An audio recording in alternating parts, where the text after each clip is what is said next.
cas, il y en a une qui est vraiment tout en bleu, c'est Florence Gaillard. Bonjour. Bonjour Patriote jusqu'au bout pour cette demi-finale de l'Euro ce soir, France-Allemagne. On y croit. Alors on sait déjà qui est le premier finaliste, vous l'avez dit, c'est le Portugal de Cristiano Ronaldo qui a vaincu le Pays de Galles 2-0. Qui sera son adversaire? La réponse est ce soir à partir de 21h au stade Vélodrome de Marseille.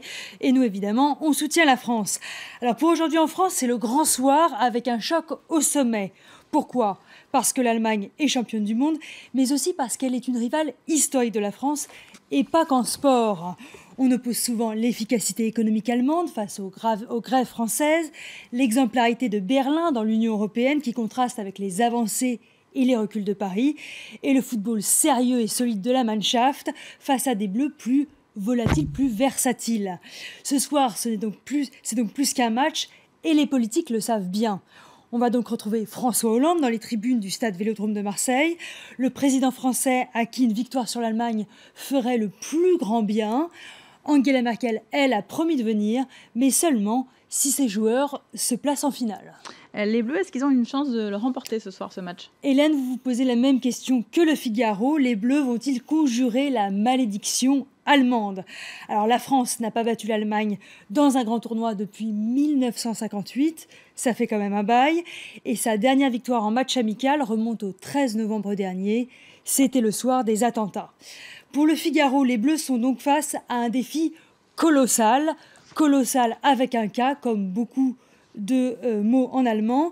Il faut effacer les défaites cuisantes de 1982, de 1986 et de 2014 et battre la Mannschaft qui est quadruple championne du monde et triple championne d'Europe. Donc évidemment, ils sont bien galonnés. Mais pour 20 minutes, Antoine Griezmann, Paul Pogba et leur équipe vont devoir donner un sérieux coup de rein. Rhin comme la rivière, comme le fleuve qui sépare l'Allemagne de la France, s'ils veulent prétendre au titre. Mais en tout cas, toute la France y croit. C'est ce qu'affirme en tout cas la Croix avec ce titre « Plus bleu la vie ». Le pays, en effet, la France s'est réconciliée avec son équipe nationale, enthousiasmée par les jeunes joueurs de Didier Deschamps. Et c'était pas gagné parce que si l'équipe de Zidane avait remporté tous les suffrages en 98 et en 2000, il y avait un véritable rejet depuis le fameux ou le terrible épisode du bus de Naïsna en Afrique du Sud en 2010. Les joueurs avaient fait grève, avaient refusé de s'entraîner, révolté contre Raymond Domenech. Enfin, on ne va pas rentrer dans les détails. Mais en tout cas, là maintenant, il y a réconciliation. Même si la Croix prévient que les Allemands ne sont pas en reste. Passionnés de foot, ils suivent chaque étape de la Mannschaft dans cet Euro.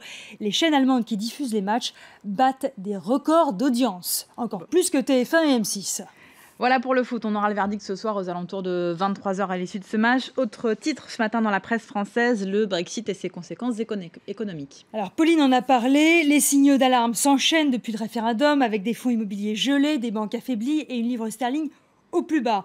Pour le Figaro, la crainte d'une crise financière en Europe grandit, d'autant qu'il n'y a plus de pilote européen dans l'avion pour rassurer les marchés. Même constat pour Le Monde qui parle de similitude avec la crise des subprimes en 2007 alors que la Banque d'Angleterre tente de voler au secours du secteur bancaire. Pour Libération, Londres se transforme en city de la peur alors qu'un vent de panique s'abat sur la pierre britannique. On termine avec une note plus joyeuse, celle du bac obtenu par un père et son fils le même jour. C'est la belle histoire de la semaine. Grégory, 16 ans, a eu son bac littéraire mention très bien. Son père Jean-Baptiste, lui, avait quitté l'école à 12 ans.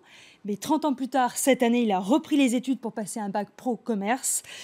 Et évidemment, si l'un des deux avait échoué, la joie aurait été diminuée de moitié. Mais fort heureusement, les deux ont décroché le diplôme et ils voient l'avenir en rose. L'un va aller en prépa, en classe prépa.